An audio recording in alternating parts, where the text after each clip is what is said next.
আপনি আমায় এই পচা বোমগুলো দিয়েছিলেন না? যে কটা জ্বালিয়েছি সে কটাই ভুস হয়ে গিয়েছে। এবার নিচে এসে আমার টাকা ফেরত দিন। মানতেই হবে তো সাহস আছে। সাহস না থাকলে ফুলসজ্জার রাতে আপনার রুমে বোম ছুটতে পারি। আবার দেখুন বোমটা গিয়ে আপনার বিচিতেই পড়েছে। জানি আপনি আমার গায়ে হাত তুলতে পারবেন না, কারণ আমার গায়ে হাত তুললে কালী পুজোর রাতে আপনার ঘরে পেটও পড়বে। আর আপনি আবার বিচির ব্যথা সহ্য করতে পারেন না। এই কিসের ব্যথা রে?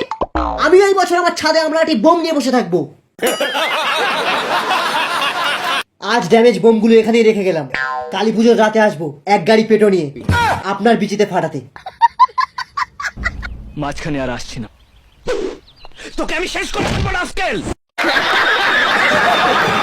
ওই সালা বুড়ো, মাথাটা আবার মাল খেয়ে পড়ে আছি। তুই কতবার বলেছি পুজো করার দিন ইংলিশ খা, কিন্তু সালা আবার বাংলা খেয়েছি। যাকগে এবার টপিকে আসি। এই বস্তিতে শুধু ফুলঝুরি আর ফুল তুবড়ি ছাড়া বাইরের কোনো বাজি বেচা যাবে না। মনে হচ্ছে দোকানটা ভুল জায়গায় করেছো। আমার ভুল হচ্ছে। একটুও ভুল করিনি, জায়গাটাও ঠিক আছে আর বাজিগুলো ঠিক আছে।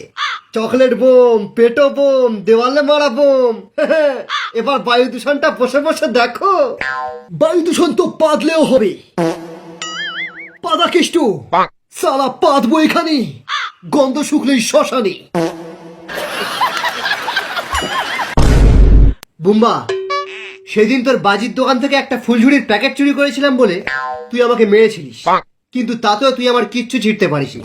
দেখ আজ তোর বোনকে আমি বিয়ে করে নিয়েছি তোর দোকান থেকে ফ্রিতে আনলিমিটেড বাজি নেব বলে। তোর এত বড় ঘরের পর্দা, তুই আমার ঢ্যামনা হারামি বোনটাকে ফুসলা নিয়ে গিয়ে বিয়ে করেছিস। এই বিয়ে আমি মানি না। তাতে আমার ছেঁড়া গেল। চলো ডার্লিং তোমাদের দোকানে, এই গাড়িতে বাজিগুলো ভরে দিই। তোকে আমি চিরকালের মতন শেষ করে দেবো।